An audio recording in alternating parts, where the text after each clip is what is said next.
Good evening. Today is Thursday, December 11th, 2014. The Hyde Park School District's Board of Education meeting held at Haviland Middle School.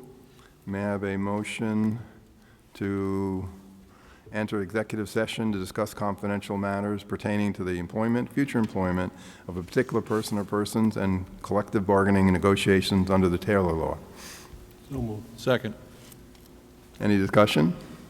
All in favor? Thank you. We're now in executive session.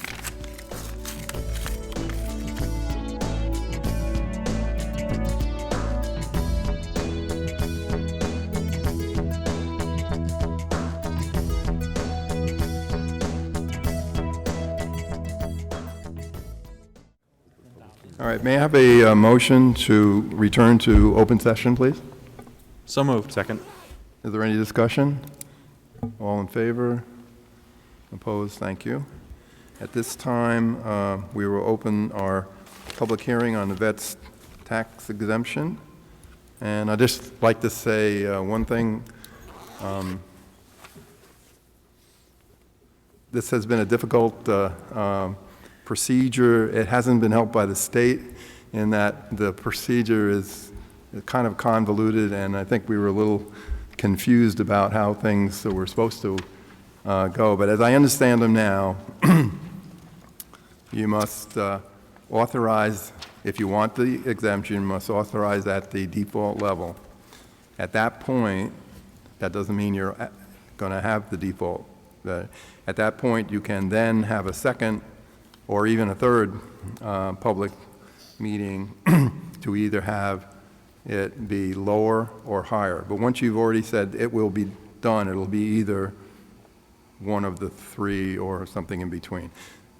So I'm sorry it was this confusing, but I'd like to open up the mic for anybody who would like to. Oh, could I just jump in for a minute before we do that? Only because I wasn't here at the last meeting. okay. I just wanted to, for those of you Well, that. let me open. I'm not following my script. Oh, I'm I didn't sorry. open the meeting. May I have do I need a motion? Yeah, may I have a motion to open the public hearing, please? So moved. Second. All in favor? Opposed? Sorry, Kevin, now. Okay, Go ahead. I just wanted to, since I wasn't at the last meeting, and I want to apologize for that, for the folks that are here tonight that may have been at the last meeting. So just to give you the benefit, I had an emergency at work that literally happened at the end of the day. I very much wanted to be here, and I did tell Doug, called him, said I'm not going to make it, and I wanted to, convey my interest in. If you recall, I had some concerns with the veterans tax exemption because I didn't get some good information until prior to the last board meeting of what it would cost, everybody, the average taxpayer. And I did receive that information. Wayne, did the calculations that I asked for and provided the spreadsheets, and actually in fairly short order. They were within a week or two of the meeting, and really gave me a lot of, and all the different options, and gave me an opportunity to see it. And so what I would have said that night, and I'm still saying, is I am perfectly willing to support the default exemption because I got the information I was looking for. It wasn't a matter of I wasn't in favor of veterans or exemptions, but nobody could tell me, well, what was this going to cost people? Because, you say, oh, okay, taxpayer, it's going to cost you $50 or maybe $100, depending on your property value, a year extra to do this exemption, and probably a lot of people would say, yeah, that's fine, go for it. But if it was going to cost $1,000, I mean, I couldn't do that. That would just be So all I wanted to know. So I got what I was looking for, and I wanted to. But I also didn't want to convey to people that because I was pretty insistent on the information, and I think that may have been misinterpreted by some people as being against it. I clearly was not. I said I wanted to see it done, but I just needed to know what it was going to cost everybody. Got the information, was very much in favor of showing up and saying, let's vote for the default. I'm good with that, and that's a good way to start. And then all of a sudden, lo and behold, I had this emergency at work that was unavoidable. And then I'm thinking, oh, great, now people are going to think that I'm trying to duck the meeting or something. So I wanted to be very clear that was not the intent, and I am fully in support at this point of the default, and it's certainly not lower. I'm comfortable with the default, and it's, like I said, we have the opportunity to ratchet up if we get comfortable with the costs going forward, but we can't ever go back. So it's important that we start at a point where we don't find ourselves regretting where we are at a level because we can't go back, but I'm comfortable with the default. And the only reason I wanted to say that up front is just because everyone here that may have been at the last meeting had the benefit of hearing what these other 6 members were thinking, and you didn't know what I was thinking, so I wanted you to know that before we got started.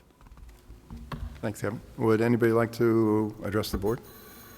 Or would anybody else on the board like to make comments on?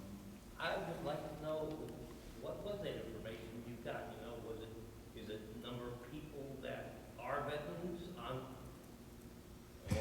Yeah, I mean, I can probably have Wayne talk about that a little bit with you to explain it, but it was a fairly large spreadsheet, and what this is, I'll try to walk it through and correct me if I go off track here. So we certainly know how many veterans were and all the board got it, by the way, it wasn't just me. We knew how many are currently registered for other exemptions, whether it be the county or the 5 towns in the school district. So I said, well, if you know that, at minimum, that's who's going to potentially, or maximum, or that's your best case of guessing or estimating who would potentially sign up for the school district exemption.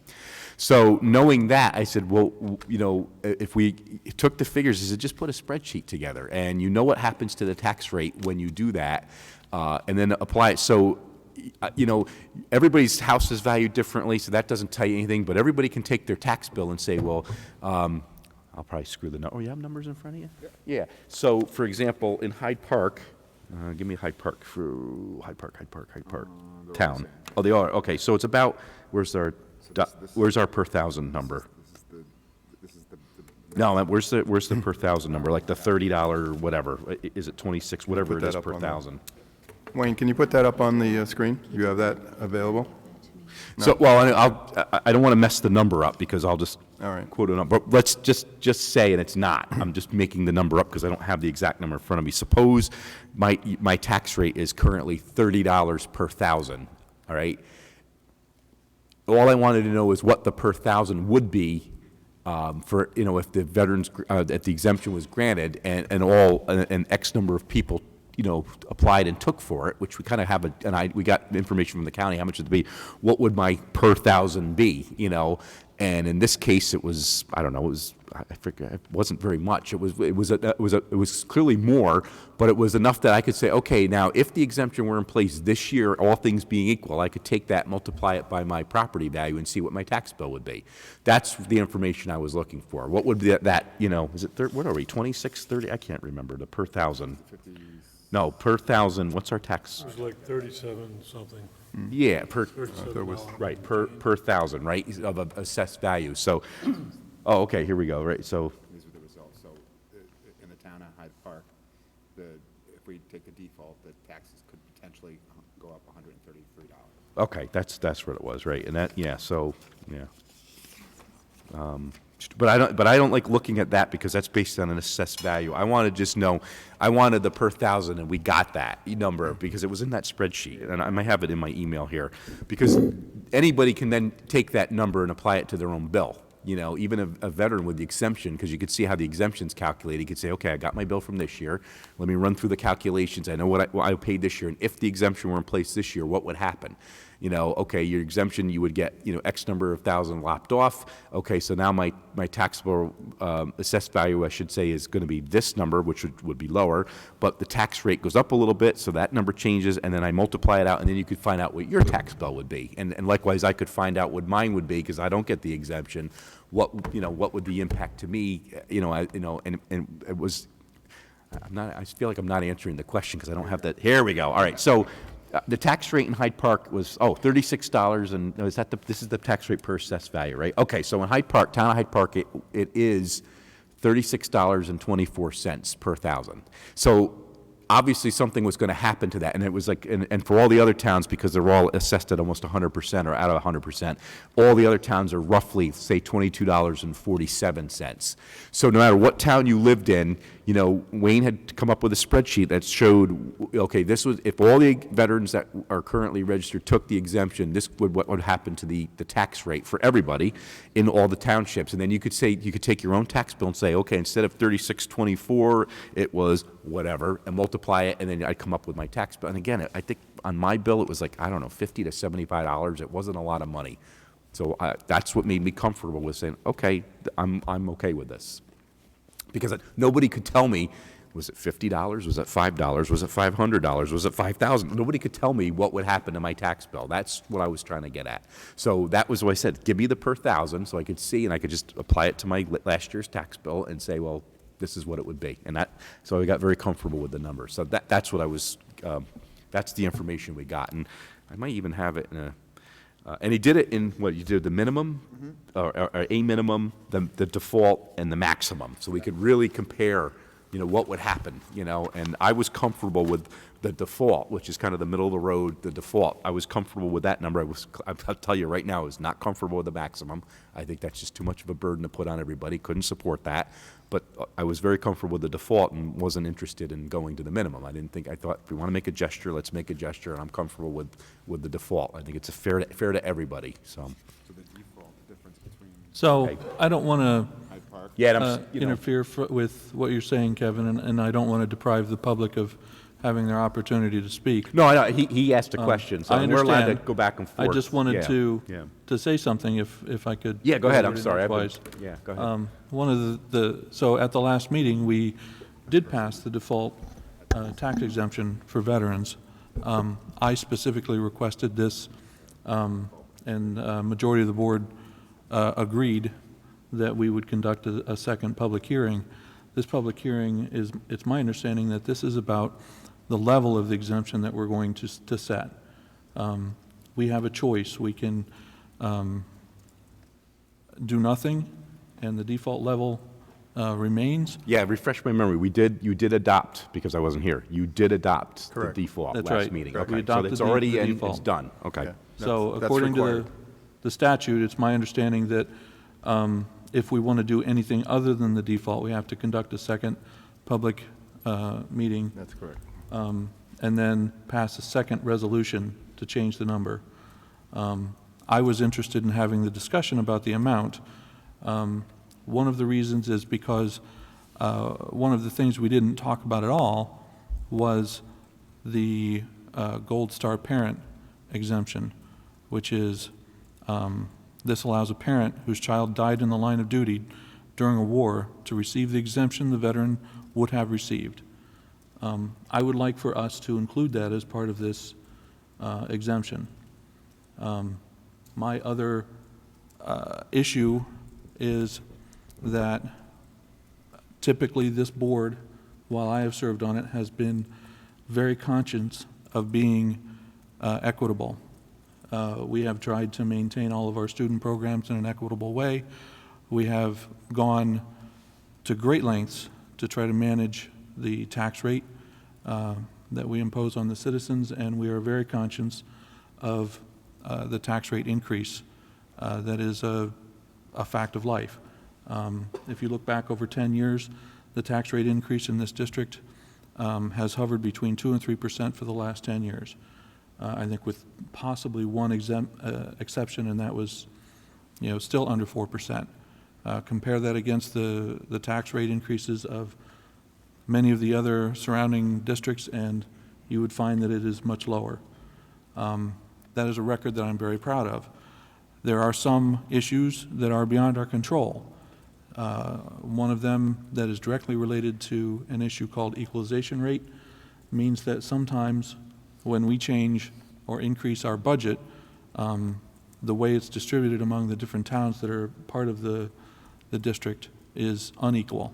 So several years ago, for example, when we raised our tax levy by roughly 2%, the tax rate in the town of Poughkeepsie went up 16%. That was entirely out of control and is entirely due to the way the state calculates tax rates. So that was a painful situation where we were blamed by many people who did not understand the way things worked. This is a case where we are going to grant an exemption to a minority of our citizens, and it's going to be paid for by the rest of the citizens. I think that at the very least, we owe it to the public to discuss it and justify our decision. Now, me personally, I have no problem whatsoever in supporting this measure. However, I also want to introduce it to the public in a way that makes it easier for those who may not have the ability to pay to accept it. And I'm thinking of the many retirees that we have in town, those who are unemployed or underemployed, who are still own property, still have to pay property taxes, and who may not be veterans. Those people are in a sticky situation. So for those of us who are fortunate, a 1% increase, and I believe that that's roughly the number we're talking about for the default, a 1% increase in property taxes on top of the normal roughly 2 to 2.5% is tolerable. But there are those for whom it is not. So what I would like to see us do is this year go with the minimum veterans tax exemption. That would be roughly half of what we're currently talking about with the default. And then next year, we accept a resolution to move to the default, which is currently what we have. So I would like to see us implement this in 2 stages. First, the minimum, and then a resolution next year to move to the default. I think that that's a reasonable compromise. It gives the veterans an immediate tax relief. I think that it demonstrates our gratitude towards their service. And I think it gives the rest of the public the ability to find a way to manage their budget to move towards that direction. Okay. It just occurred to me, I don't think we've ever mentioned, the 1% was on a median priced house, so not everybody would be 1%. Some would be lower and some would be higher. That's not my understanding. No, the rates Isn't are that, the same. My the rate's still the understanding is same? that it's 1% on the tax rate. It's per thousand. The rate is per thousand. Oh, per thousand, okay. Yeah, My that's why you mistake, don't sorry. ever So- want to introduce property values into it, because that's not, right? Right. You got to look at, it's either $36 and X cents versus, well, $38, whatever, and Oh, that's okay. what you need to see. Right. Yeah. My brain Right. was, If you Right. want to, the number will be different for everybody, but it's Right. still 1%, I'm sorry. Right. but if you want to estimate what it's going to be, take Right. this year's tax bill, multiply it by .01, and that's the dollar value we're talking about. Right. All right, well, personally, I support the default, but, you know, I think everybody should, you know, say what they're supporting, and, you know, it's at the median, the number is like $1.50 a week, different, but, Unless your equalization rate changes. I'm sorry, I can't. Unless your equalization rate changes. A few years ago, when he was talking about the equalization rates changed for the town of Poughkeepsie, much like what Clinton happened, it was a sizable bump. So it would be a lot easier. We're going to have a regular increase for our Okay. budget, and this will be added on top of that.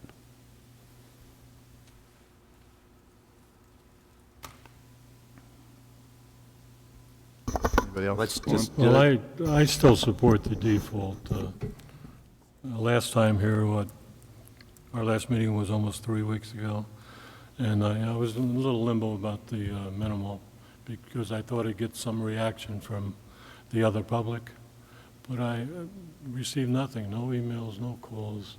A little bit, even in the supermarkets, I didn't hear nothing, but positive about going with this vet exemption, so Okay. that kind of put me overboard to stay where we are with the default. And can, we'll just remind everybody that we're still in a public hearing, so it's, 10 minutes to go before the regular meeting starts. So certainly if anybody out there wants to say something, please do. This isn't our conversation. It's really to hear from you, so. Yeah, but at the mic. Yeah, so you can be heard, you have to go to the mic, but yeah, you're free to get up and speak, so. Steve.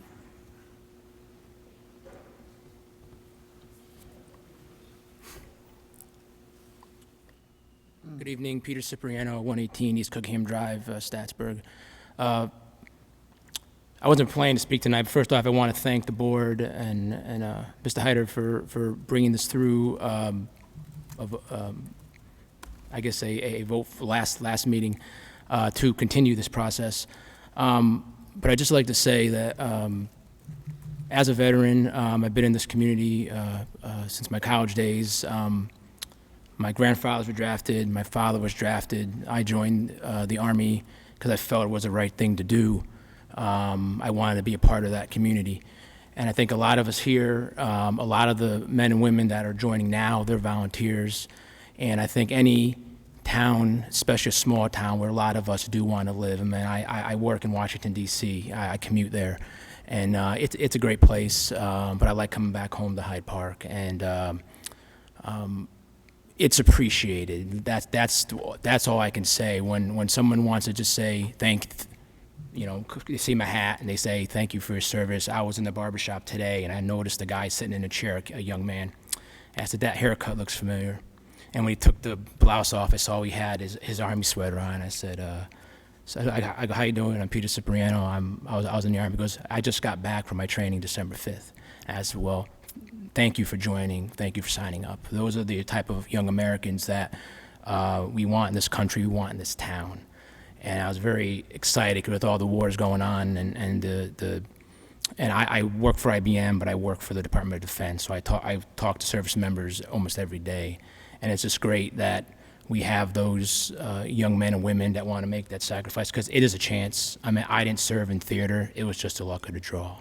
Depending when you joined a conflict, one click of a button, and who knows what could happen to a lot of us. But I appreciate the board bringing this up, and I think Hyde Park will be better attracting veterans with something like this. So I just want to say thank you, and I appreciate the business office doing that work, and because the facts are the facts, and Mr. Mittermeier, I know the facts are the facts. I know everybody can struggle, but I think the veteran community makes Hyde Park a better community. So thank you very much. Appreciate it.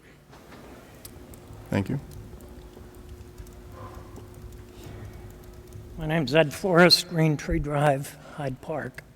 Again, I'd like to thank the board very much for your hard work and analyzation regarding this benefit. As for more public input, I believe this is the third meeting, or possibly more. Public has had ample time to discuss this, to be informed about this. In the past, the budgets that you pass, people, they turn out. You don't keep going back. We got to have another public thing, another public thing, another public thing. This is the third time. There's no reason to delay this more, okay? And as for the veterans here, the vast majority, excuse me, of us veterans here in Hyde Park are senior citizens. We're the old folks here. We need the benefit. To delay this, as I said many times in the past meetings, would be an absolute disgrace. This is a town of FDR. No other town that I know of, and I'm very involved in Veterans Affairs in the state of New York, no other town do I know of wants to delay this. You're either going to do it or you're not. You're either going to default it or you're not. You don't delay this for a year or 2 years or 3 years down the road. This is a very substantial piece of legislation that has come down from Albany. It is not 100% fair, but either was the original alternative veterans tax exemption that came down, okay? To let this go on and drag it out, to me it doesn't sit right. As a veteran, I personally think that in a lot of ways this is just a delay. And I think it's unfair. I think it's unfair to those of us who never delayed. We didn't delay. You know, we gave 110% out of the box. We didn't say, no, wait, I think I'll go next year. I think I'll go the year after. Or I'll only give you 50% this year and 50% next year. So I would sincerely appreciate, on behalf of all the veterans that I know, okay, that you pass this tonight. Just pass it, the default. Be done with it. Hold our heads high. You know? Get some good press here. We did the right thing. As I said in the first meeting, you have to do the right thing. Thank you. you very Yeah, much. thank you for your service. And I just wanted to point out, it just as a point of order, we actually, last meeting, it did adopt the default. It's done. Oh, it's done? Right, yeah. So Okay. you have it. It's in place. Great. Now the conversation was whether we do anything different. And I think I heard from most people that we really weren't going to entertain doing anything different, so it's already in place. Okay, it's So it's not being, I get the point I'm trying to make, not to be argumentative, but it's not being delayed. It is in place already. Great. Now is, tonight is, do we go lower, do we go higher? But you've got the default. It's in place for next year. Well, to go lower, whoa. Yeah. As I said the last time, we didn't go lower. We were serving Right. No, on the battlefield. I already said I wasn't interested in going lower, so, I know. okay, all I right, know. so, all right, but you've got the default. There's no delay, so. Mr. Hughes? Steve Hughes, district resident. I'm assuming that next spring, when you're promoting the budget and you give the estimated tax increase, it will include the cost of the veterans exemption. And I hope that whatever level you set for the veterans exemption, you'll be mindful of what percentage increase you think the budget will pass at. As deserving as the veterans are of our appreciation, both in abstract and tangible form, I doubt that any of them would want to take that exemption at the cost of our students because of a failed budget. Just remember how you boil a frog. In case you don't know, if you put a frog in boiling water, it jumps right out. If you put a frog in cold water and gradually increase the heat, it will stay there until it's boiled. So think about the taxpayers. Thank you. Would anybody else like to address the board? Well, we're past 7, so I have a motion to close the public hearing. So move. Second. What I propose is, I think we have a section called Other Matters deemed necessary by the board, and we'll at that time discuss a different, whatever motion that you want to consider. Okay. All right. So, we are now, We need to take a vote. We need to take a vote. for, oh, vote, oh, back in, all those in favor of going back in open session? Yeah, I got confused there. Opposed? Okay, we're back in open session. All right. So at this time, we will have the Pledge of Allegiance. And the flag is over there. I pledge allegiance to the flag of the United States of America and to the republic for which it stands, one nation, under God, indivisible, with liberty and justice for all. Thank you. I believe there are no agenda modifications for tonight. May I have a motion to accept the agenda, or adopt the agenda for tonight, please? So moved. Second. All those in favor? I mean, any discussion? All those in favor? Okay, no, we're good.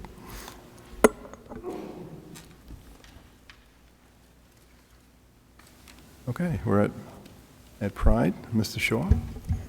We're going to save Mr. Shaw's piece for when he gets up because it's embedded in his presentation. So okay. it will be part of our formal Pride, but we'll do the Haviland Middle School that's gonna be in breast part of- cancer awareness as part okay, of his. okay. So I just want to touch base on a couple of things. Speaking of Haviland Middle School, we did say at our last meeting that the concert season was about to kick off.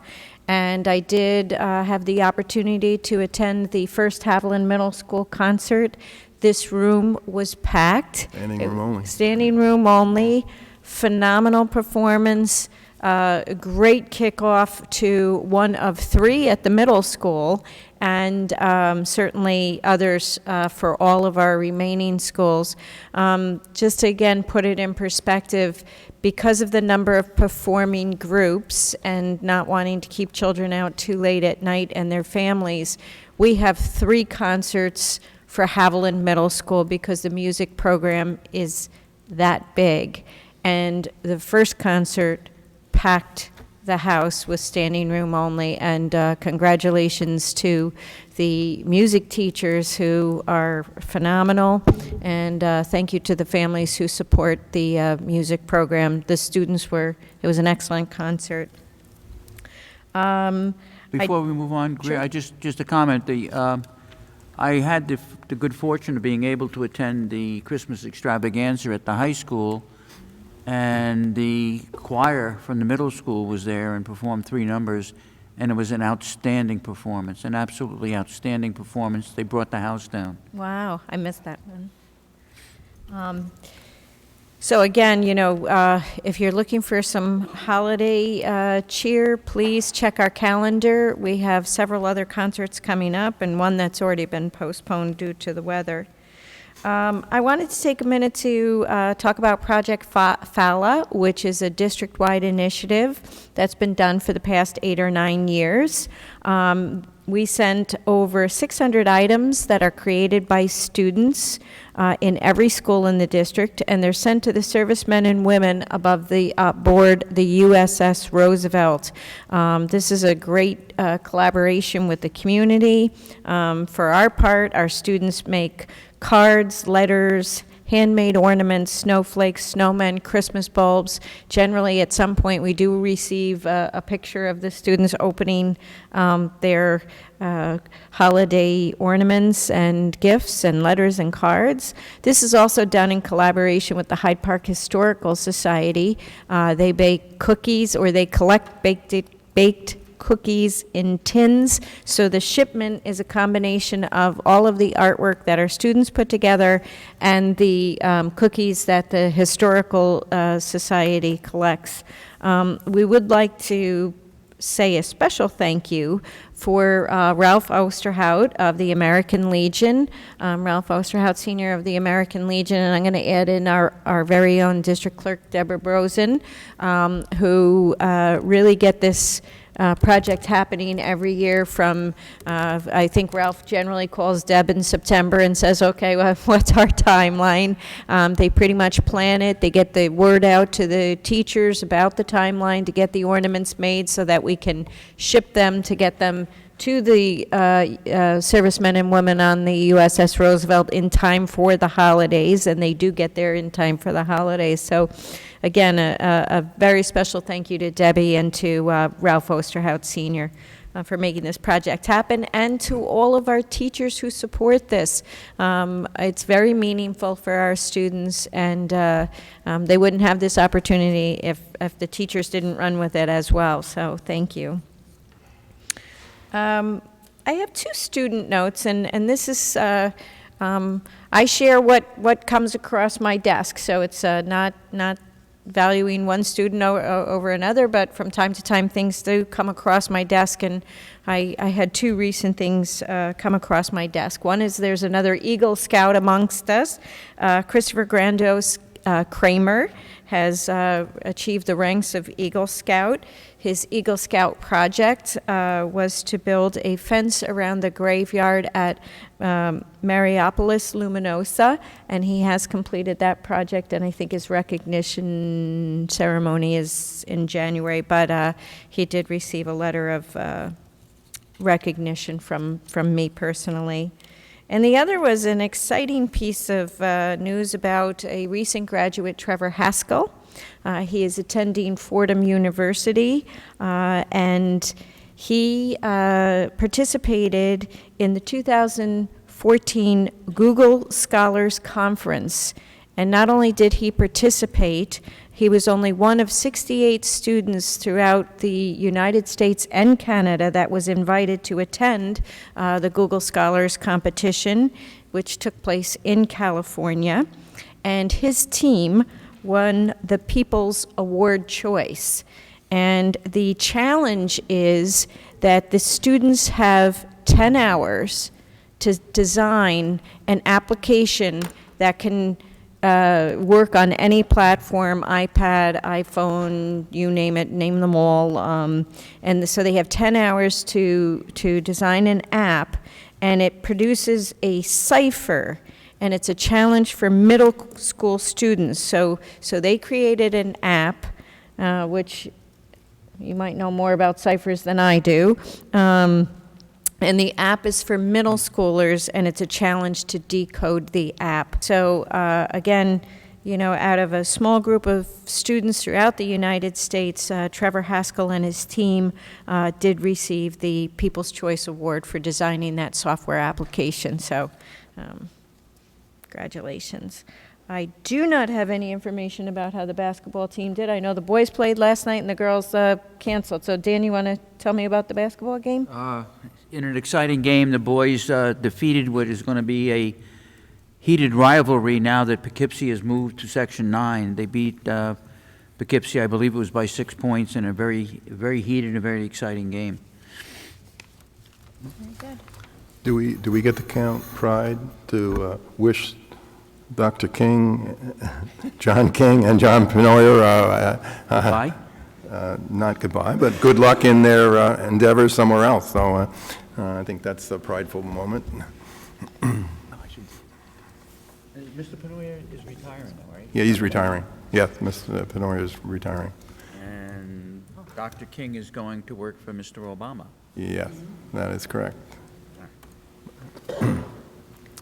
Okay, you have anything for your superintendent? Yeah, just an FYI that we actually have been working very closely with Haviland Middle School, both the facilities and operations department, Wayne and Mr. Shaw. We are prepared for the colder weather. Just a reminder that with the heating issues we faced last year, we used some of our local funding to take care of some of the heating issues. We had one piece of the project that was voted on that we expedited, but there is a bulk of the project that will not be completed this year. So although we're pretty secure that we won't have anywhere near the significant heating issues we had last year, that just a reminder that the project that was voted on September 30th, the lead time for getting the project done is, you know, throughout the remainder of this year and next summer. So, but we do have backup plans. We do have a monitoring system. We are at the ready should we need to have any flexibility in our student schedule for the coming winter, but we are monitoring the situation very closely. Okay. Move on to Haviland Middle School presentation. And embedded in this is a formal piece of pride, and we have some members in our audience that we would like to publicly recognize. Thank you very much. So on October 3rd, the district participated in our emergency go-home early drill. And here at Haviland Middle School, we actually expanded that and made it a safety day. And we also expanded that in terms of a character education piece and an awareness piece for our students and our staff to be part of something much larger. And through the work of an idea from Ms. Eastman that started early on in the spring to say, hey, Eric, I have an idea. What do you think? To a lot of work, it really takes a village to raise a concept, if you will. Almost everyone, well, everyone in the building participated, but then there's some really key people. And so we had a double day. We had Lee Denham, which is a fundraiser that this building does through our guidance department and Ms. Batwin every year. And as a faculty and staff, through a bake sale and through donating money to wear denim jeans on that day, we raised over $1,700 that went to Lee Denham and cancer research. And also, we participated in a building-wide ribbon presentation that was organized by Ms. Eastman, also the assistance of the Roosevelt Fire District and Chief Nichols, and also our HMS PTA for financial support. They donated $800 to make sure that every student who couldn't afford could get a shirt, and every child did. With the work of Ms. Eastman, also negotiating with the T-shirt company, we got down to $3 a shirt. A lot of the faculty who purchased their shirts also donated $3 to make sure that students could get it too. So at this point, I would like to call up those three people. Ms. Eastman, who's one of our 6th grade teachers here. I also would like to call up Chief Nichols, if he's here, from the Roosevelt Fire District. And also, finally, from our PTA, our Vice President, Denise Davino. If you guys are here, could you come on up? Is not able to attend tonight.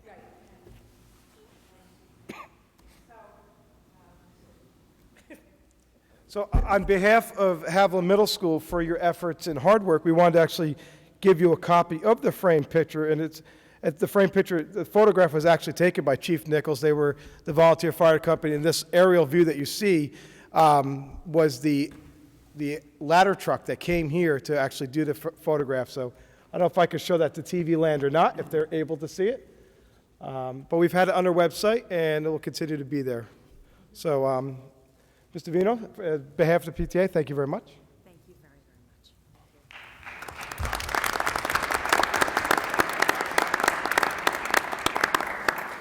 much. And also, Ms. Eastman, on behalf of Haviland Middle School, thank you very much. Thank you.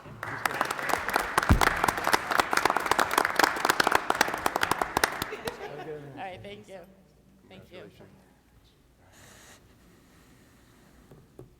And I'll just chime in for 1 second. And I just really want to personally thank you, because not only is this a tremendous asset to raising awareness about breast cancer, it was truly role modeling for our students how to really pull together for a cause, and certainly in this case with breast cancer, but any future endeavors, to see a moment in time of whole school giving and whole school caring is the best education our students can have. So I personally want to thank Haviland Middle School, Donna, Wendy, I didn't get the Vice President's name? And Chief Nichols and Denise, sorry about that. I was expecting Wendy tonight, for your leadership, because this does not happen overnight. So thank you very much, because this was an important moment and a lasting moment. And I think we had 13,000 likes on our Facebook, and this went international and viral, and it was out there for quite a while. So thanks again.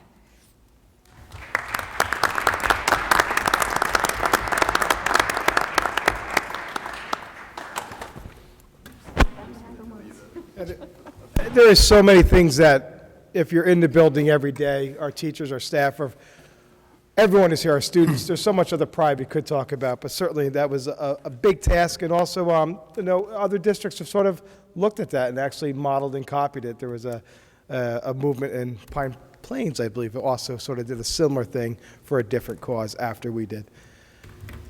So on to academic performance. Talking in general about scores. I know that Ms. Stemple will be doing, maybe in the January meeting, the overall performance and scores for the district and schools. But in general, our ELA and math results on the Common Core exams, it was year 2 of the Common Core exams, were similar to the 12-13 school year. There's one notable exception we're very proud of. As I read the literature from State Ed, and they talked about results and increases statewide, and they were very happy to talk about a 0.1% increase in ELA scores across the state. And I'm very happy to report that we had a 15.85% increase in our 7th grade math scores. We had other increases as well, but just to spotlight one, that's a lot of hard work, and for a variety of reasons why it's there. And we're sort of investigating that to see if we can replicate that in other areas. But we have some major focuses in terms of data, to use data to improve instruction. We're really looking to restructure, and we have done in part. Some of our team time to include department data teams. We're going to be doing that at least a couple times a month, 2 times a month to start with. We've already done that in terms of our teacher training days, our superintendent's conference days, and we're going to continue to work on data to drive instruction. That's also noted as part of the focus review and the expectations coming down and recommendations from the state when they came to visit us last February.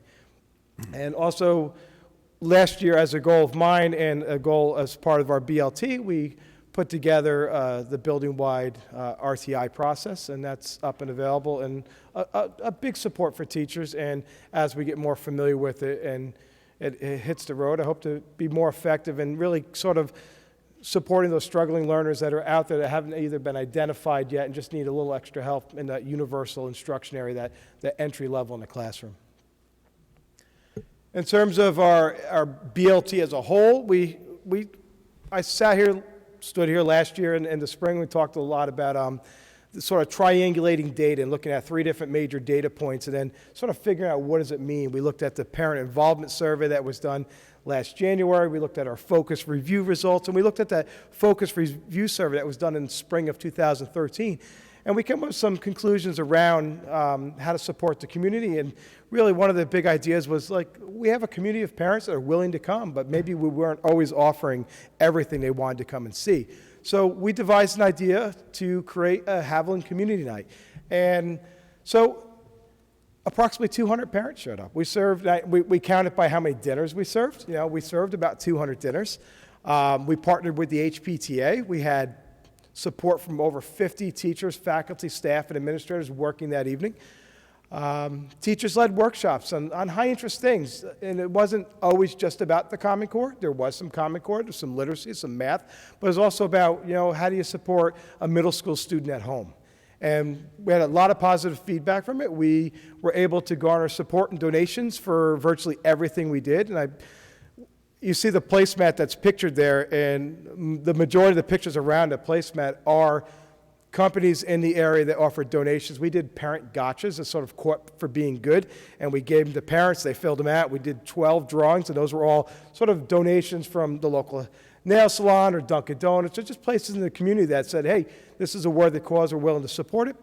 And also we have some really larger donations from some of our district vendors as well. Ginsberg, who donated all the pasta.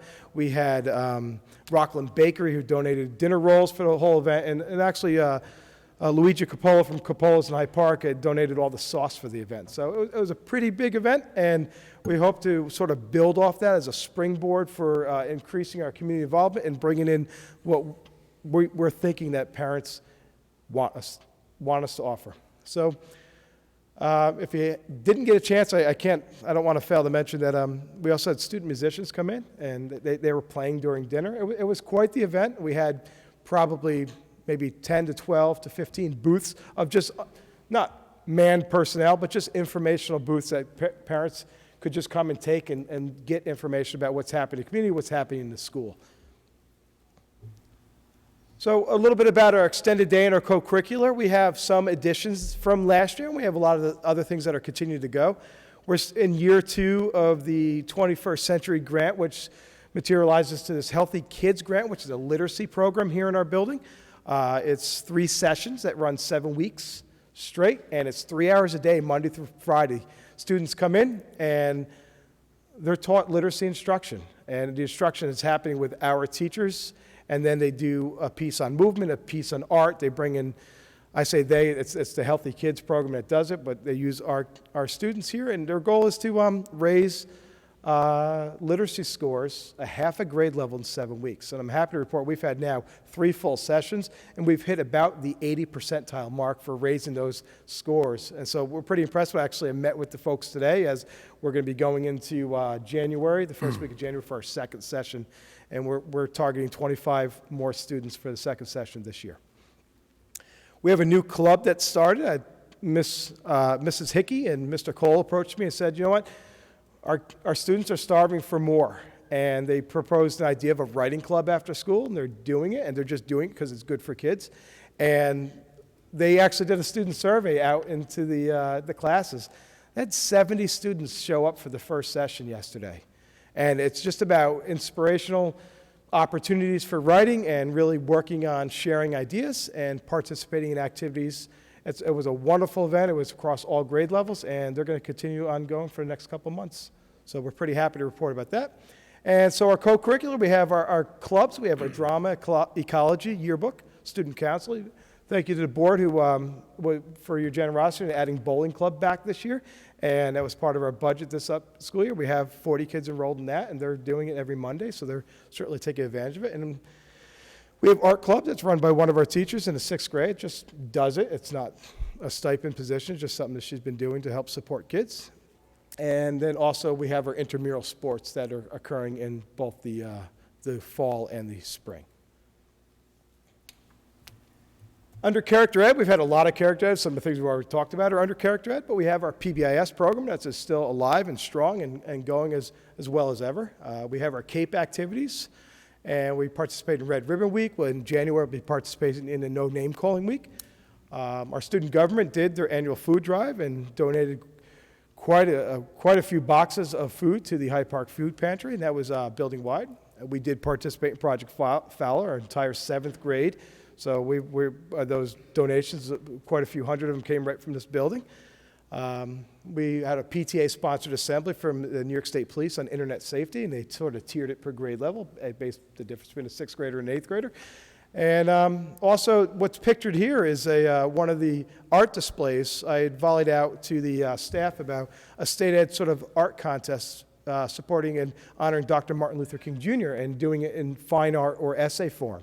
So Ms. Schofield, one of our art teachers here, decided to take the idea and run. And you see what's pictured there is the African-American spiritual, "This Little Light of Mine." And students sort of took each phrase of that song and then depicted it, what it looked and meant to them. The great part about it, it's going to be on the concourse of the Empire State Plaza up in New York, so it's going to be displayed there. So we have some folks up in the area that are going to take some pictures and get it down. We do also have some staff members that go there often for conferences and information, so we're pretty proud of that as well in terms of a big endeavor that happened this past fall. And parent and community involvement, we've talked a lot about it already. We have a dynamic PTA here. It really is. It is an engine behind the scenes that helps support academics, social, emotional growth of all of our students. They do it through their grade level assemblies. We just finished, I could be wrong, Denise, but maybe a record-breaking Scholastic book drive that just happened here in our library. We'll be doing another one in the spring. We just finished our first round of honor roll breakfast. All 3 grades get an honor roll breakfast courtesy of the PTA. And our numbers were record-breaking. In 8th grade, we had 160 of our 316 students on honor roll. It was a pretty impressive number. And of course, the other grades had a high representation as well. They do dances. They're not really just dances. They're activities. There's dances, there's DJs, there's games, there's events. It's a big, fun time. And then they're also responsible for really putting on the 8th grade picnic and the moving up day for our students in the spring. And we also partner with we have our SRO program, as you guys are full aware, Dutchess County Cape. The Grace Smith House often comes in for when we have parent events just to give information out to folks. And then Teen Center, which is part of the Town of Hyde Park Recreation, and they do Friday nights, 6 of them throughout the year, and they come in, they use our space, and they organize an event. Usually about 150 to 200 students attend. It's a pretty good time. The various activities they do for that as well. So that sort of concludes Haviland Middle School in a nutshell. Is there any questions? Thank you, Eric. Anybody have any questions for Mr. Shaw? Thank you. Great. Thank you very much. Phenomenal. Thank you. Haviland Middle School rocks. Yes, it does. At this time, we'll have implementation of Common Core learning standards. Cora could not be here tonight, and Dr. Rychek will fill in. Okay, well, I wore Cora's hat for 9 years prior to entering the superintendency, so I'm in my comfort zone here as well. Cora is at a Project Lead the Way conference, and so in order not to pull her back from Saratoga just to give this presentation, I'll be doing this, and I'll cover the next item, which is the Project Lead the Way course approval. And I see we have some backup for me here with the technology department from the high school. So one of the Board of Education goals is to keep the Board of Education and our community apprised of how we're implementing the Common Core, what it looks like, and how we're doing. I will say that, throughout New York State, there's a lot of debate about Common Core, and a lot of it is misleading or confusing. The actual Common Core standards are very well received. They're rigorous. It was just taking what we already had, New York State learning standards. These are taking us to a higher level. That's not to say they're perfect. New York State does need to develop a plan to modify them and to review them for developmental appropriateness, especially at a couple of grade levels. But with that said, it is a requirement, and we are fully embracing the Common Core in Hyde Park. So if you could move to the next slide, we'll start with how are we doing. And this is really, I don't know, some people say it's the second year of Common Core, but in the last few years we have seen some very good growth in our performance of our students all around, and some of it is to our teaching staff that even with the onerous task of implementing the Common Scores with a flawed implementation plan of the state and a timeline that was ridiculous, we have improved our graduation rate. We are now above the state standard. Our graduation rate is 83%. Not that long ago, it was 70-something%, so this is definite notable growth. 34% of our students graduated with advanced designation, again, higher than the state average of 30%. And lastly, 25% met the state's aspirational level in English and math, and that means they performed at the mastery level, which is 85% or higher. The Common Core, as many of you know, represents 6 instructional shifts for English language arts and 6 instructional shifts for mathematics. I'm not going to read them. We've spent a lot of time reviewing those both internally with the board, and I'll talk a little bit later about how we are working with parents on the 6 shifts. So how do we implement this? What does professional development look like in Hyde Park? Well, we have offered approximately 500 hours of professional development. And the professional development is everything from awareness levels, skill development, leadership development for teachers and administrators.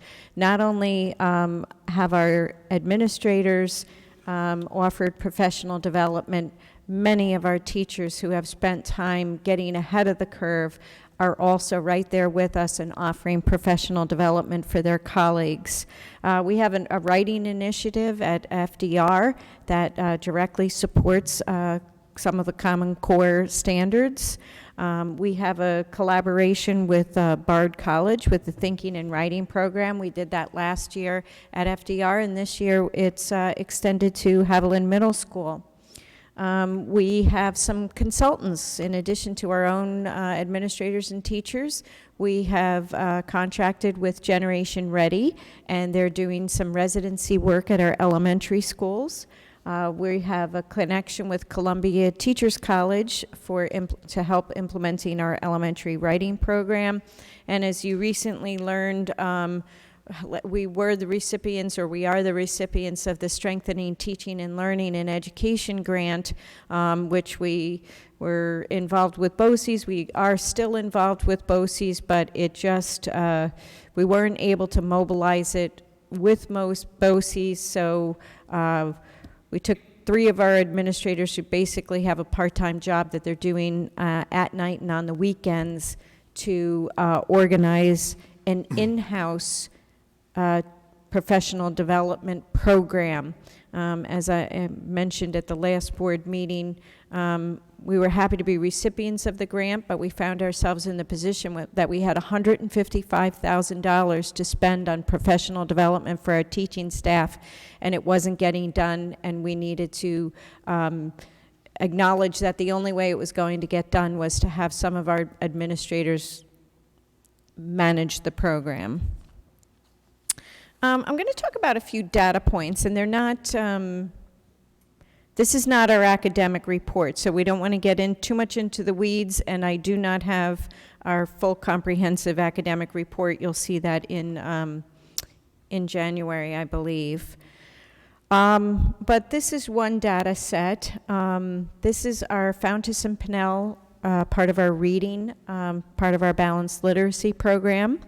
And these are our benchmarks. So beginning, BOY is beginning of year, and EOY is end of year. So this is a snapshot of the growth that we were able to demonstrate in our elementary grades from beginning of year to the end of the year.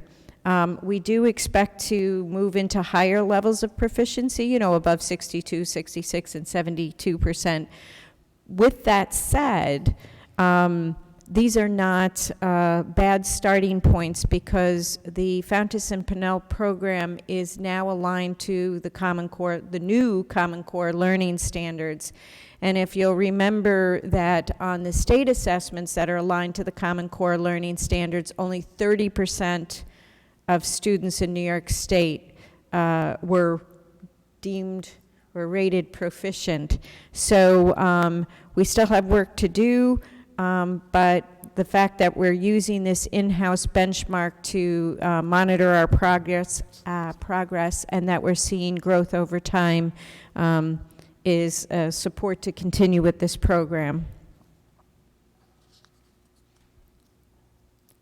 That's not this. That slide wasn't in the thing. He tried to go back. Oh, okay. Here's one building story, and this is their growth over time. So we took a look at Violet Avenue last year for their ELA results compared to the state. If you remember, it was almost embarrassing that the state was saying, "Oh yeah, we made some growth based on the new Common Core," and the growth was 1% improvement statewide. For ELA, which, you know, I don't know how you measure growth, but statewide, a 1% improvement showed that something in the implementation was flawed. And basically what was flawed was we put the assessments first, and then the time to implement the curriculum and develop the curriculum, because the Common Core learning standards are standards. They are not the full-blown curriculum. That has to be done locally or through purchase of materials or using the modules that are posted online through New York State, which basically were being released a month ahead of when we needed to do things. So it was a very backward implementation where we started assessing the students and instead of taking the time to get the curriculum right. But with that said, Violet Avenue demonstrated a 13% growth in ELA as compared to a 1% growth statewide. And in math, they had an overall 10% growth rate versus the state's 4%. So that's one building story. So what are the factors? What do we look at in influencing improvement? And first and foremost is always leadership. We really encourage, and in fact the principal's evaluation instrument heavily encourages distributed leadership. So that's distributed leadership among the administrative staff, but more importantly, distributed leadership among the teachers. In other states where they've seen significant growth, it's by taking good practices, best practices, where somebody's ahead of the curve and modeling it for others within the buildings and in the classrooms. This year, more than ever, we realize that we need the data not to be looked at here, but the data to be looked at by the practitioners, and it's our job to make that as easy as possible for our practitioners to have reliable, timely data about their own individual students. Strong pedagogy, that's instructional. A balanced literacy curriculum. We've certainly been growing in that area over the last few years, sometimes at a rate that might feel very aggressive, but based on what we have to put in front of our students as an assessment, the aggressive time schedule was what we were presented with by New York State.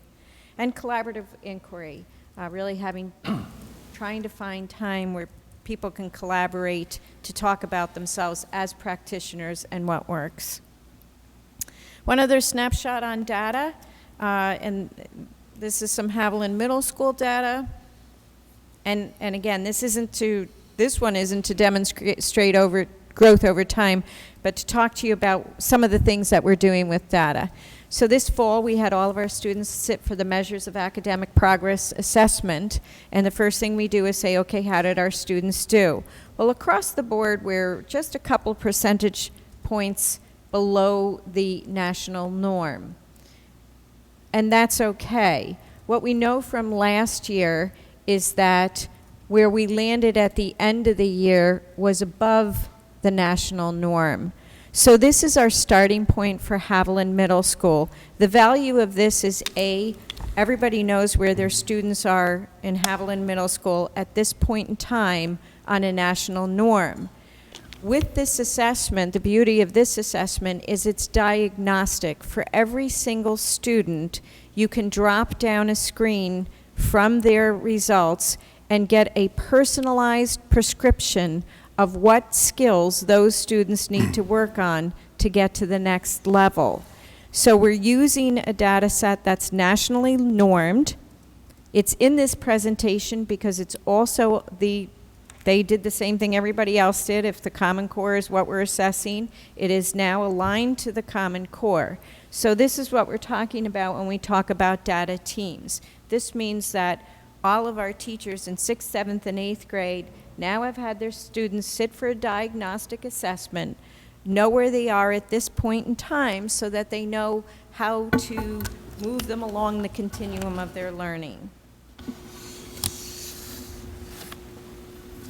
And a big part of our Common Core initiative is outreach to parents. That came out loudly and clearly in the surveys that we've conducted. And the first few sessions we had with parents early on about Common Core was more about the 6 shifts in ELA and English Language Arts and the 6 shifts in math. And the feedback we received was we need more concrete, specific information about how to help our students. So we've shifted our parent presentations and we've increased the amount of parent outreach. So at North Park, earlier this year, there was a Common Core information night with almost the entire staff coming in and volunteering to help out with this outreach. And we had about 50 parents. We had about 100, is that right? 200, yeah. So sorry, we'll have to update that slide. About 200 parents coming to Haviland Middle School. We had a small group at the high school. I need to remind everybody that the impact isn't being felt as much as fast at the high school because we're still running a dual system of regular Regents exams and then Common Core aligned Regents exams. I'm sure that as the old New York State Regents phase out and the new Common Core aligned, we'll see a greater parent attendance there. The ones for Netherwood, Violet Avenue, and Ralph are planned for the spring or later this winter, and we're not even talking about the ones that we've had last year. A lot of different things going on at Violet Avenue. It was structured that they could hear the teachers talk about the Common Core learning standards, and the next day they were invited into the classrooms to see it in action. At Ralph R. Smith, they determined that to actually videotape teachers to see them teaching a lesson that's aligned to the Common Core will be helpful to parents. So that's been posted on the website. We've aligned our elementary report cards. We've provided math newsletters, and our BLTs have been very helpful. Our building leadership teams have been very helpful in working with the buildings to plan these community outreach nights, events, I should say. And moving forward, well, we need to continue to evaluate the curriculum and the pacing. I will tell you, it looks and feels like everything changed overnight, and that a lot of people have to give up a lot of personal time, because if I'm a well-oiled teaching machine, my planning is rich and deep, but not as labor-intensive as when you change everything overnight. You have to enter into a new type of labor-intensive planning. And we need to monitor that to say what accommodations may need to be made. We need to continue our professional development. We need to support our parents, our teachers, and do everything that we can to increase our capacity to meet these new standards. And we also need to make sure that we celebrate success every opportunity. This was an enormous undertaking. We could go on forever about how the implementation should have been different, but I will say that the response collectively to getting the job done has been overwhelmingly, I want to say positive because it is positive, but it's not without some war wounds. Any questions for Cora? How's the weather?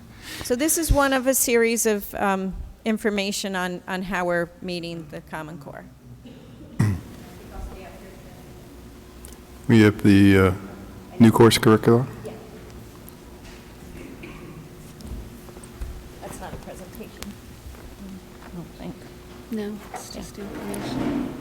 Okay, so the next item on our agenda, we had a presentation at our last Board of Education meeting about the Project Lead the Way program. If anybody would like to learn more about it, the PowerPoint from the last meeting is still, you can go to our Board of Education meetings and it's there. But tonight is the very next step in this process, and that is to adopt the course for the first class. Introduction to engineering. Design. Introduction to Engineering and Design. Sorry about that, it was just down here. So I would like to thank and acknowledge that Aaron Edwards and Dave Chahanovich are in the audience tonight. This will replace our design and drawing for production. Again, this is a college aligned course. The curriculum comes from the Rochester Institute of Technology, RIT.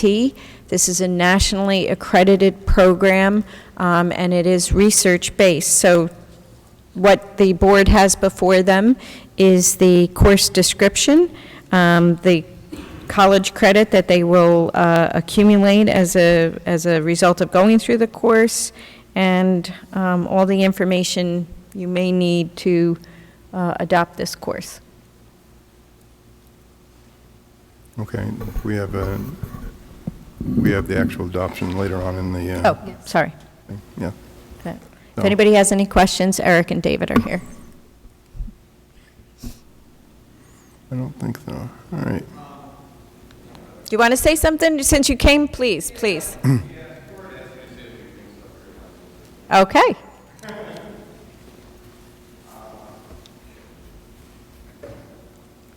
Just for notes for the board and everything, as a department, we're very excited to be doing this, taking on this initiative. The intensive training that comes along with for the teachers is greatly appreciated, and I feel it's going to be an asset to all our students.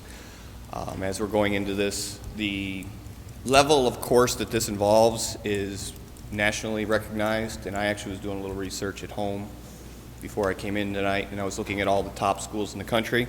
And the number of top schools in the country that have this program as part of their curriculum is a very high percentile. So this is a very good program. It's very intensive. It's a lot of additives for our school.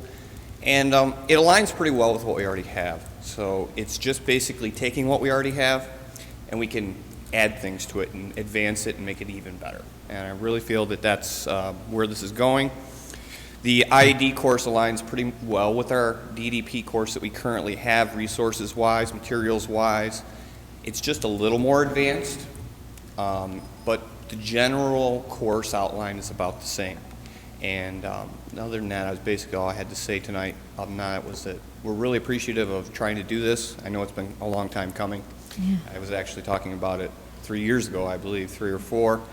And to do this is really an asset to our students and will really help them on their college careers. Thank you. Thank you, and we appreciate so much the technology department's embracement of getting this going. Okay, at this time, I have a motion to enter public participation, please. So moved. Second. Any discussion? All in favor? Opposed? Okay. At this time, we're in public participation, and anyone who would like to address the board may come to the mic. We'd appreciate it if you keep your comments to 3 minutes. Any takers? Mr. Hughes.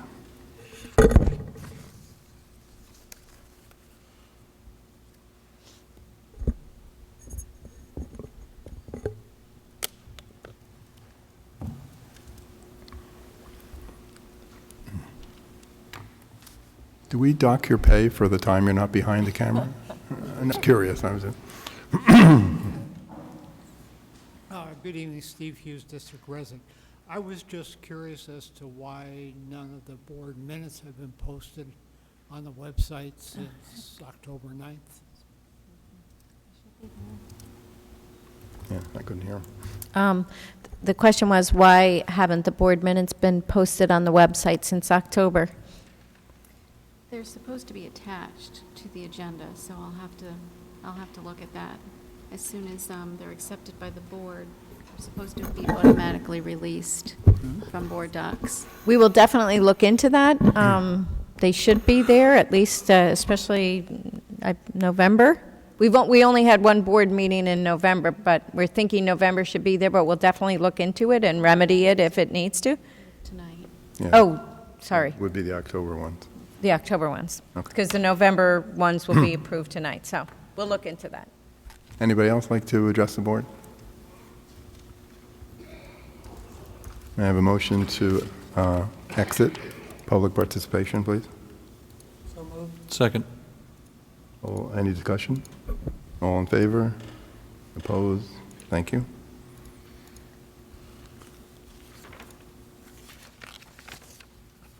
And the next item is for board discussion is a review of the draft budget.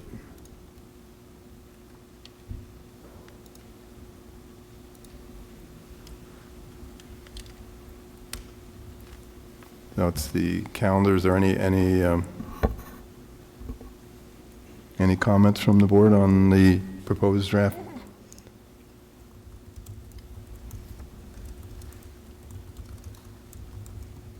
I think it looks pretty standard.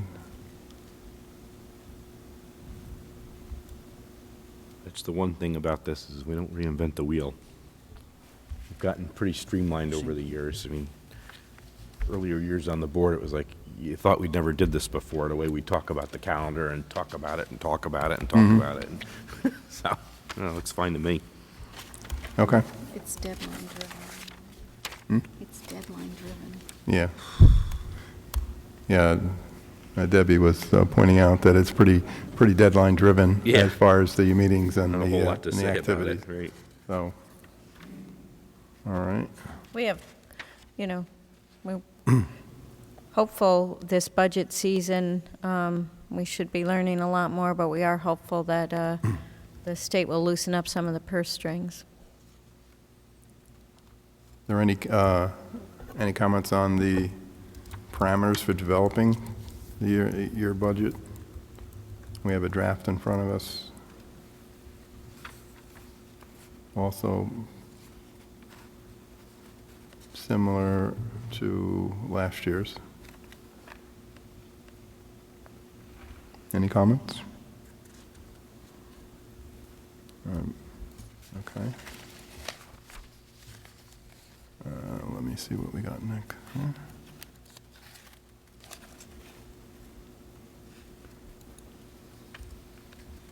We'll go on to 9.2, dedication of basketball court at the FDR Gymnasium.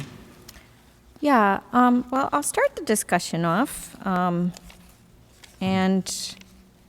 I may call on some help from some people. It was brought to my attention through our Director of Athletics, Dr. Amy Mercado-Rosenberger, that there was a request and a proposal made to name the basketball court after Dwayne Davis, and I will not be able to do justice the way Kevin Hart and Miss Dr. Ricardo Rausenberger would be able to do to the tribute to Dwayne Davis and what he was to our school district, our community, specifically to basketball. He passed away last year, and the family has been very generous in really finding ways to have his legacy really be known for our students and help our students through scholarships and several other ways. So the proposal is to dedicate the basketball court at FDR. And what I've learned is that in a lot of college basketball settings, you might name your gymnasium after someone, or your gymnasium may have a name, but there's a naming actually of the court itself. So the family will be here in December, and there's a very significant holiday basketball tournament that will be in honor of Dwayne Davis. And the proposal is, if the board is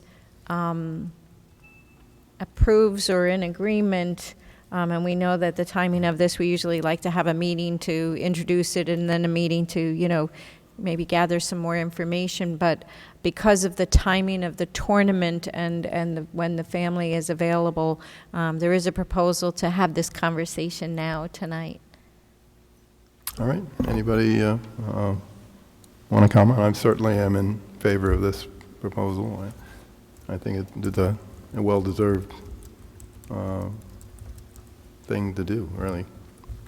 Dan? Yeah. Well, I guess I'll kick it off. Dwayne was an exceptional coach, teacher, and mentor. He counseled all 8 of my children who were into sports, and that included my 2 daughters. He actually arranged on several occasions for his son, who was a basketball player also, to work with my daughters to prove to them that they could be better than the boys.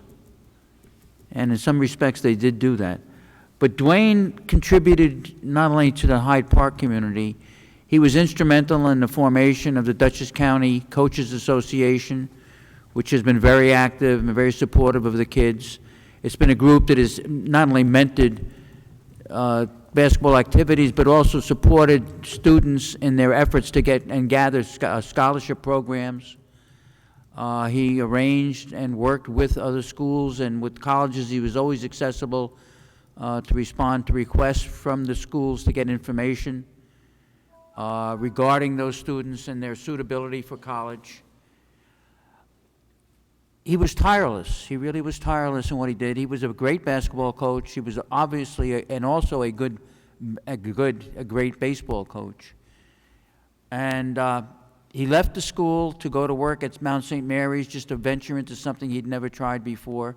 He left teaching at a point, and then he came back. He was teaching, but he was also coaching the St. Mary's basketball program, which turned out to be very successful. When that program went in another direction, he came back to Hyde Park and has been worked as an assistant coach in the basketball program. Kevin can attest to the impact he had on students' activities and attitudes, and appreciation for how what they were doing on the basketball court tied into their real life, to their academics, and preparing them for their future. I wholeheartedly support the concept of having Dwayne's name memorialized on the basketball court and in our district as an outstanding teacher and an outstanding coach, and more importantly, an outstanding family man and community leader. Any other comments? Are we gonna have a... Yeah, I'm sorry, I just was, just had a quick comment about it, too. Okay. I mean, Dwayne was a great teacher, and I actually managed his basketball team, the same one that Dan's son played on. But he was also he was just a great individual, great teacher, mentor, just as Dan said, and actually while he's associated obviously with coaching in sports, you know, the academic side, I don't want to say gets forgotten, but, you know, it's a class I took with him that actually it was like a computer science / of course back in 1983 when I was a sophomore. It really wasn't computer science per se. It was more like data processing, but I learned a lot, and that kind of embarked me on what I was going to do when I went to college. You know, it was just an elective course. It was something to fill in, and actually it was because I took that course that he asked me to manage his basketball team. But you know, everyone talks about their success in sports because of him, but you know, he embarked me. I mean, it's not my career currently, but it got me into what I ended up doing for education and started my professional career and because I found something I was good at and enjoyed because of his class, and it was his passion for teaching it, and you could tell that he enjoyed the subject. But you know, like I said, he's just a great. You know, like I said, great man, and so I just you know, he also had, you know, he's had a legacy of folks that he's coached that have gone off and really done great things, you know, and you know, like I think of Jim Runcie, for example.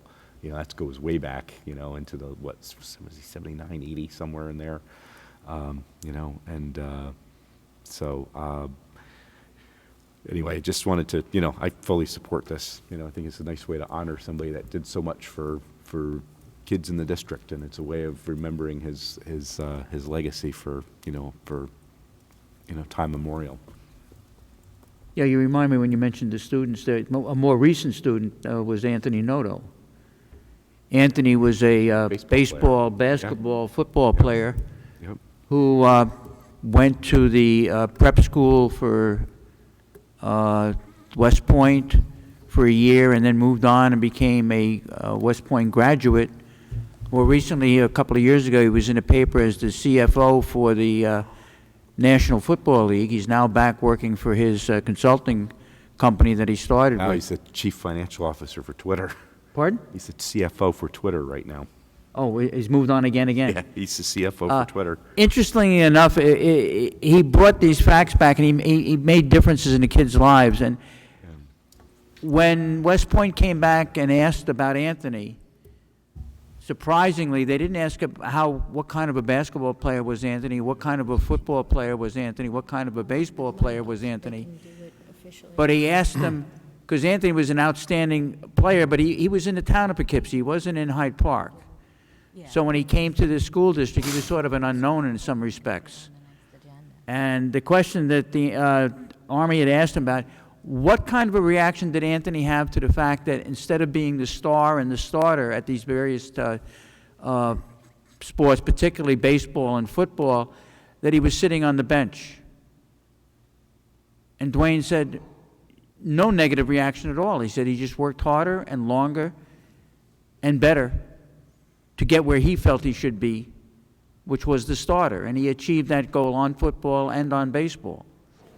So he dealt as much with character of his players and their understanding of where people were coming from and what would influence his future. And I guess it was his senior year he was recognized as the outstanding West Point player in the Army-Navy game, which is sort of an outstanding tribute to what he had accomplished from somebody coming from a prep school and not being considered a starter to the last year he played when he was recognized as the outstanding player at the Army-Navy game.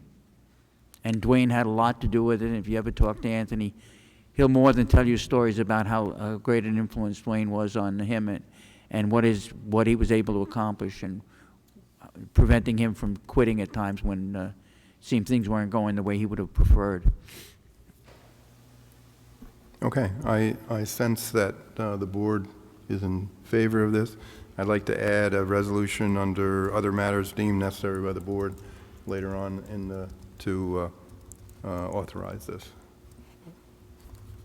Okay, moving on to the consent agenda. Thank you, Kevin. Kevin wrote, Kevin's about to walk out of the room. Kevin Hart, our current basketball coach, wrote an incredibly moving letter on behalf of Dwayne Davis, so thank you. Thanks, Kevin.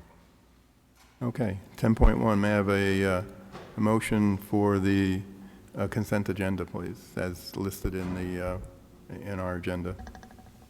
So moved. Second. Any discussion? Yeah. Could Greer say a few words about the Ralph R. Smith Elementary School Lunch Assistant Plan? Just give us a summary. Hold on, I'll get it. Sorry, local assistance plan. Oh, local assistance plan. I was School- like, I school have local no assistance. idea what he's talking about. Sorry. Yeah, if you, we had a presentation at Ralph R. Smith a meeting or so ago, and there Melissa included in her presentation some information based on the student scores on the state assessment, specifically the scores of students with disabilities.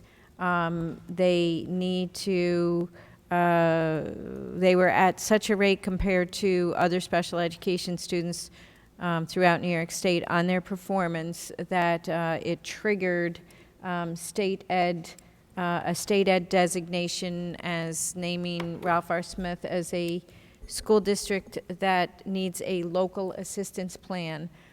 So basically, it's a plan that follows a very specific format of what your improvement initiatives are going to be to address that area of weakness. So the plan has been put together, and it is in your board packet as an attachment, and that is what you're approving tonight. We have to do it whether you approve it or not. And I will say, you know, it's a good thing to zero in on an area where we need improvement, but it's also interesting that some of these state assessments were implemented in such a way that the increase in school districts that need local assistance plans, especially for students with disabilities, has quadrupled. And so we're not alone in this, and we take it very seriously, but I think it's also indicative of this cart before the horse, the assessments getting in place before the curriculum. So, but we take it very seriously, and so here it is. Okay, any other discussion? All those in favor? Opposed? Thank you. That brings us to 11.1, special education placements. May I have a motion for 11.1? So moved. Any discussion? I have reviewed the packet as presented to us by the special education area and recommend its adoption. All in favor? Opposed? Thank you.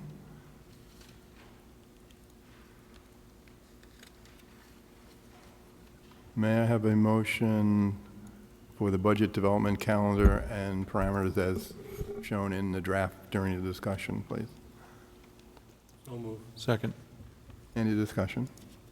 All in favor? Opposed? Thank you. May I have a motion for the second reading and adoption of the policies 8620, 8620R, 8620E. These all have to do with outdoor signage. May I have a motion, please? So moved. Second. Any discussion? All in favor? Opposed? Thank you.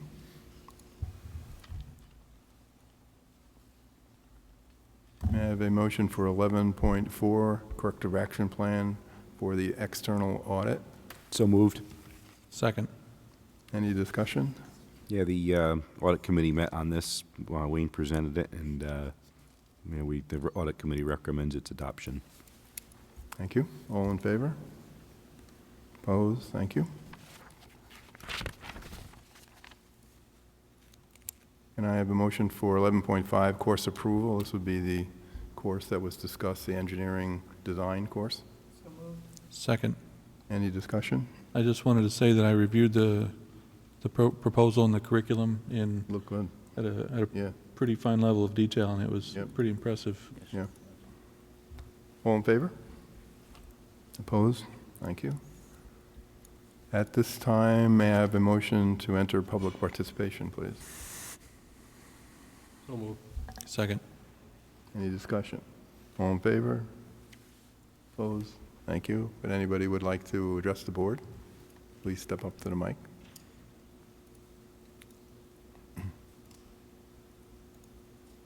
May I have a motion to close public participation, please? So moved. Second. Any discussion? All in favor? Opposed? Thank you. All right, now we're at other matters deemed necessary by the board. We have two items that we were going to discuss. One was the veterans exemption limit, should we say? And the other was for the dedication of the floor.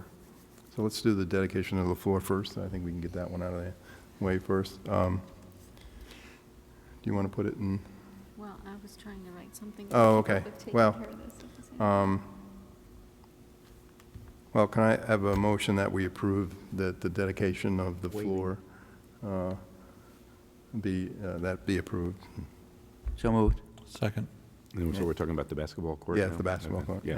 Any discussion? Yeah, just real quick, just because we mentioned the names, so I was kind of researching on Google, because I had heard this somewhere before, and I wanted to confirm it. So I was talking about Jim Runcie, who was an FDR graduate. He's currently the Chief Operating Officer of the Office of Federal Student Aid down in Washington, and a Harvard MBA, Holy Cross graduate. Not to mention he was a great basketball player, but it's just another guy that's gone way far that Dwayne Davis has touched the life of. So. Yeah, and Mr. Runcie went to, was it University of Virginia, I think? Holy Cross. No, he graduated from Holy Cross, but he started. Oh, did he? I had that He on- started yeah, as the yeah. point guard on the team that had Okay. this guy named Ralph Sampson as the center. Okay. Oh, that guy, Virginia. Yeah. He left there after Yeah. a year and. Yeah, he went to Holy Cross. Went to then. Holy Yeah. Cross, yeah, where he had a good career, yep. All right, now I'd like to move on to the veterans thing. Steve, Do would we you need like to vote? Yeah, we need to Oh, vote. didn't we vote? I thought, I'm No, we sorry. didn't. We were talking, so. Yeah, well, there you go. All those in favor? Thank you. And nobody opposed. Steve, you want to take a whack at it, or you want me to? Well, I took a look at the resolution that was on the agenda in November, Yep, and it was written by an attorney. yes. So I think before I try to write anything like that, well, let me put it in a different way. I can't and won't try to write something like that. Okay. but But I think it would be, I think let me finish. Yeah, what I would like to find out is whether there's enough support That's what I was going to suggest also. to ask the attorney to write that resolution. Okay, I sense from our earlier conversation there was not. okay. But I So, suppose, I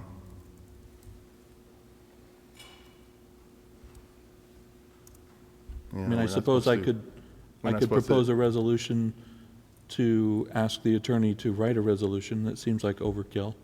Well, let's find out if there is the support for changing the current. Right, so to be clear, at the last meeting, you adopted, I say you, Yes. we did, I wasn't there, but Yes. we adopted the default. So it's already in place unless we do something different. That's correct. Okay, and as I indicated before, I had, no interest in doing anything different than what's already been done. I think, that's where I want to be, so. I don't know what, so I guess, I'm might in- as well just poll the board, I would ask. I'm in favor as it stands, too. I also would support staying with the default level, but I wonder if we want or need to consider a resolution to add the gold star. Oh, that'd be the only thing that I would be interested in was doing, yes. gonna yeah. bring that up as a Yeah, separate yeah, topic. Yeah, if, I definitely want to do that, but I'm not interested in reducing it from All right. where it is, So- or So increasing it. That's four members that have expressed. So we will stay at the Opposition. default, and now we should discuss the Yeah. gold star. So, the gold star, just to reiterate, you have to add that on? In other words, that wasn't part of the original default? was No, not that's a part of what we separate, that would have passed. to be I a gotcha. separate Right. thing. The summary that we received in a prior presentation was that a Gold Star parent, the exemption for them would allow a parent whose child died in the line of duty during a war to receive the exemption the veteran would have received. I'm in favor of granting that exemption. I think I that would if, be in favor of that also. I support it also. all right. Yes. All right. So I would just go ahead and, why don't we just have the attorney draft a resolution for the next We meeting? have one. Oh, we do? Yeah, Oh, yeah, awesome. Okay. I didn't know that. We have a very organized district. Can we clerk. read it so that we Yep, all hear it? yeah, Or we getting it? got- we Okay, have good. copies. Probably should read it out loud because. I will read it, yeah. Because Well, the we're public handing should it. know wrote it. Oh, my God. How many whereases are there in here? Yeah, All you right, can put it up. default minimum gold star. Oh, that's not too bad. Okay, here we go. All right, we're going to put it up on the screen as well. Oh, is it? Okay. But I will read it. Going to wait for that, or Put it up? you know how to, you have it, or?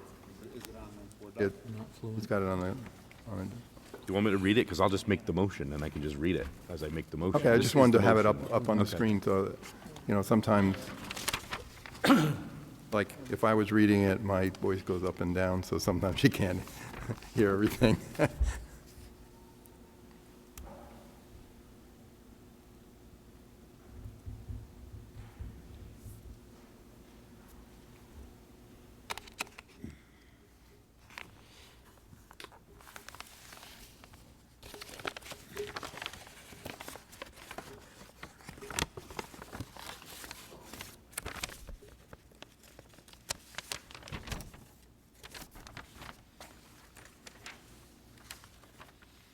Oops. Bring that down a little.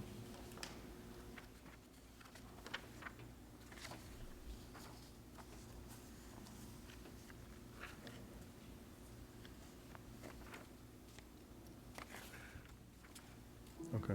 I'll just go ahead and read it then. I'll Go move, ahead, I Kevin. make the following motion. Whereas the Board of Education has adopted the provisions of Section 458-A, the real property tax law, which grants a partial exemption from taxation for school district purposes of certain real property situated in the Hyde Park Central School District and owned and used as the primary residence by eligible veterans, the alternative veterans exemption. And whereas the Board of Education wishes to include Gold Star parents, a parent of a child who died in the line of duty while serving in the U.S. Armed Forces during the period of war, within the definition of qualified owner for purposes of receiving the alternative veterans exemption.